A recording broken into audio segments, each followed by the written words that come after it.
So when the draw came out, the men from Reading University B crew on the right of your picture would have thought, oh my goodness, we've got one of the favourites for this event in the first round, the might of Leander Club in the Prince of Wales Challenge Cup.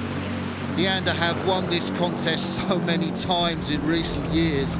This is almost, they've made it their event, and Leander, well, no surprise to see them up against Reading University B crew on this near side of the picture, Adrian. Yeah, they're definitely carrying the torch there. Leander's won 6 out of the last 9 times, which is pretty impressive.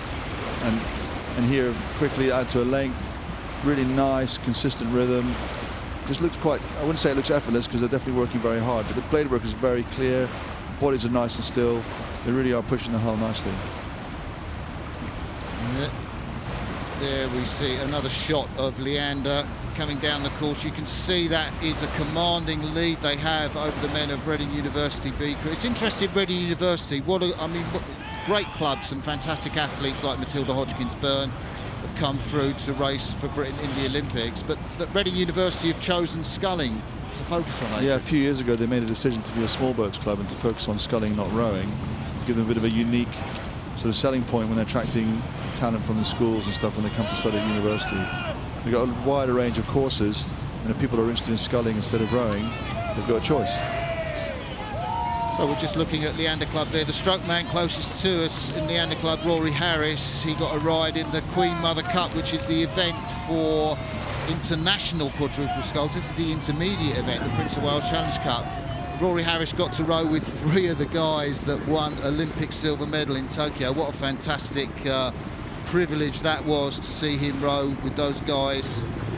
And he's now back in the Prince of Wales at stroke. He was bowing that Queen Mother Cup at quadruple scull. And, well, he could see his face just disappearing away from us as the crew furthest away.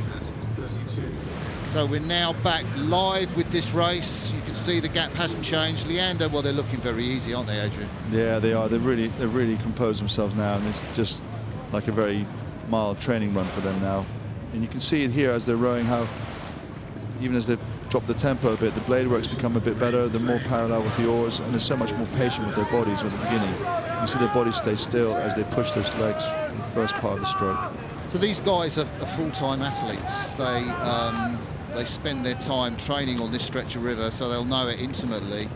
They're coached by, well, overseen, I guess, by Matt Beachy. Ali Brown, I think, is the coach that works with these guys in the Leander crew. He does day to day, and you can see Ben Ellery in the 3-seat of the Leander crew does a bit of coaching down at Windsor Boys. Well, what a fantastic programme Winter Boys is. I mean, this year, who's going to stop them win the Fawley Challenge They look Cup? pretty impressive, don't they? And here we go. You can see Reading still trying to stay in the race, really giving all their efforts. So there's Reading University Boat Club. John Joe Finley in the bow seat. There's a bit of a blagger, Tom Christensen, in the 2-seat of the Reading crew. He's basically, I'm not quite sure how much of his biog to believe. It's quite amusing, though, to read. He's off to Cambridge, he says, next year. He's quite a tall lad, isn't he? 226. Oh, yeah, 226. Yeah, we can believe that, Tom. Thanks for the biog. We appreciate it. Trent Abraham in the 3-seat and Joseph Bates furthest away from us with the white cap. You can just see that white cap in the stroke seat. And they raced, of course, that Bucks Regatta this year. The University Championships finished second in the intermediate quads. It's a really important race for them, obviously, but they're not going to compete against the might of Leander, who will probably be one of the strongest favourites to take this event when we do get to the finals on Sunday. Seems a long way away Sunday, doesn't it, Adrian? It does. 6 days of racing, and these guys need to manage themselves through the regatta on the off days and long days without doing any rowing. So Leander Club, the might of Leander Club, come up to the finish line at a leisurely pace, look round to see where the finish line is from Jack Keating in the bows of that Leander quad. It was easy for them, so that would have been a great outing. Clear the cobwebs out, and they will sit and wait for their opponents from Reading University Boat Club to come through to the finish line, and we will get confirmation of that race shortly to you. It's the boys from Leander Club. There's confirmation. Leander Club beat Reading University B crew in the Prince of Wales.